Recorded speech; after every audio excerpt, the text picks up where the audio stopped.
My name is H.A. Goodman, and I'm an author, columnist, and journalist. And to read my writing and to see my latest CNN appearances and my MSNBC and RT appearances, you can go to hagoodman.com. Donald Trump continues to manipulate a very gullible, impressionable media. And it's the same media that helped elect him president. And it's the same media that now is just so concerned and worried. And it's the same media that also protected Hillary Clinton from 2 FBI criminal investigations, the Clinton Foundation scandals, and everything else. So he's manipulating the media in a masterful way.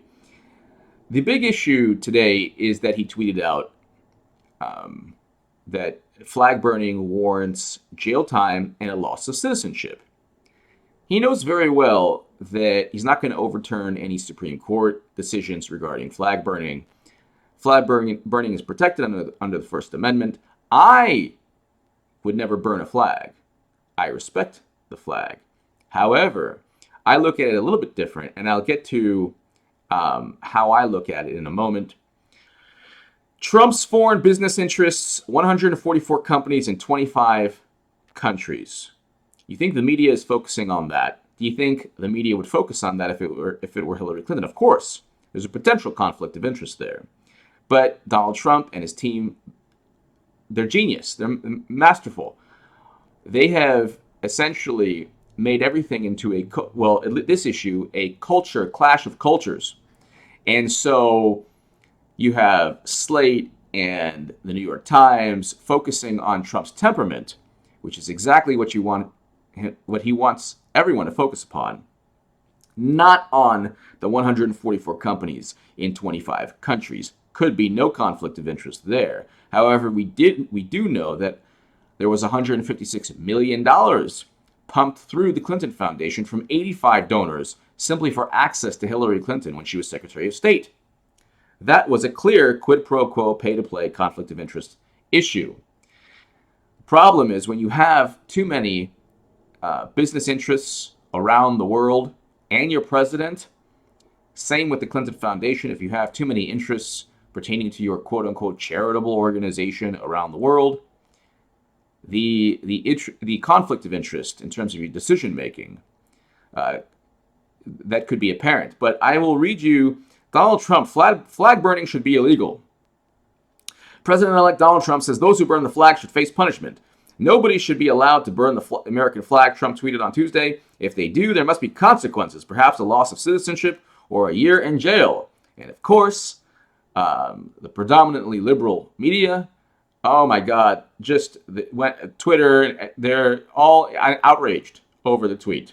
They're not looking at relevant issues. They're certainly not. And this is what I fault Republicans and Democrats. If you're a Trump voter, or if you're a Hillary voter, the only people talking about ending perpetual counterinsurgency wars where half to two-thirds of all the Americans killed and wounded in Iraq and Afghanistan were the victims of IED blasts.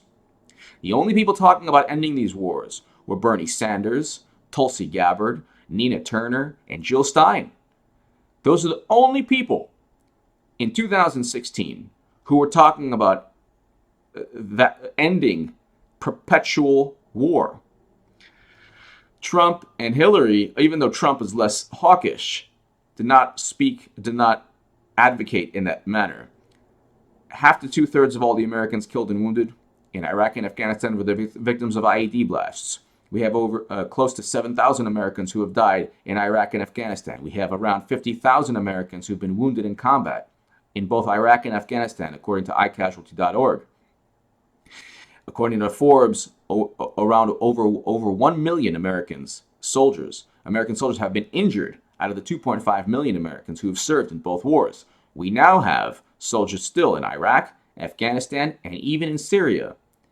So the only people talking about ending that perpetual war and conflict are the names I mentioned, not Trump or Hillary, but I'll read you. The Supreme Court disagrees with Donald Trump. In 1989, the court ruled that flag burning was protected as free speech under the First Amendment. The 5-4 ruling came after Gregory Johnson, a Texas protester who had been convicted for violating a state law that prohibited the desecration of a venerated object appealed to the nation's highest court. The following year, the Supreme Court again voted in favor to protect flag burning when it ruled that the Flag Protection Act of 1989, passed by Congress in response to Texas versus Johnson decision, was unconstitutional. I am not condoning flag burning. It just happens to be protected under the First Amendment. When I see that, it's repulsive to me. However, what's infinitely more repulsive is sending Americans back to the Middle East, which is why, that's the reason. Somebody asked, why HA were you so against Hillary? Because she was advised by neoconservatives. That's one of the biggest reasons why I loved Bernie Sanders and why I still love Jill Stein and Nina Turner and Tulsi Gabbard. Because neocons absolutely hate that their philosophy on foreign policy. The Republican Party and the Democratic Party are very similar in terms of foreign policy, which is why I hope that Donald Trump keeps his word pertaining to having other countries take care of or address the enemies that we face, not sending Americans back to war. I think that it's important to then go back to the issue of Trump's foreign business interests. 144 companies in 25 countries. While President-elect Donald Trump will soon step into the Oval Office, his business interests continue to circle around the globe and in some cases operate in places likely to overlap with the administration's foreign policy decisions. In his most recent financial disclosures, Trump listed 144 individual companies that have had dealings in at least 25 countries in Asia, Europe, Africa, South America, and North America, among other companies with regional international interests, according to a CNN review. The interests range from management deals with golf courses in the UAE, branding agreements with real estate projects that bear Trump's name in India, as well as companies that have been involved with beverage sales in Israel. Some of Trump's dealings have already become a focal point of controversy, such as Trump Towers in Istanbul, which received criticism. Okay, so give me your thoughts below on the difference. If you think that I'm nuts, tell me the difference between a potential conflict of interest with Trump's business dealings and the apparent obvious conflict of interest with the Clinton Foundation. So we know the Clinton Foundation, there was a quid pro quo arrangement because funds are drying up now. Donations are drying up. Sweden is like down 90% in terms of donations to the Clinton Foundation. Throughout the world, it's like 40% down in terms of the Clinton Foundation receiving money from countries, foreign donors. We know that the quid pro quo arrangement has basically evaporated. Hillary's no longer a threat to be in power, and the Clinton Foundation isn't raking in money. So we know there's a clear conflict of interest there. In terms of Trump's business dealings, I'm not saying that there's 100% conflict of interest there. The business dealings, I trust more than a charitable foundation that you get access to a government official. If, for example, we find that Trump gives access to people who happen who are his business associates around the globe, then it becomes a huge issue. But to my amazing subscribers, especially the conservatives or people who voted for Trump, do you not see a potential conflict of interest there? Just a potential conflict of interest.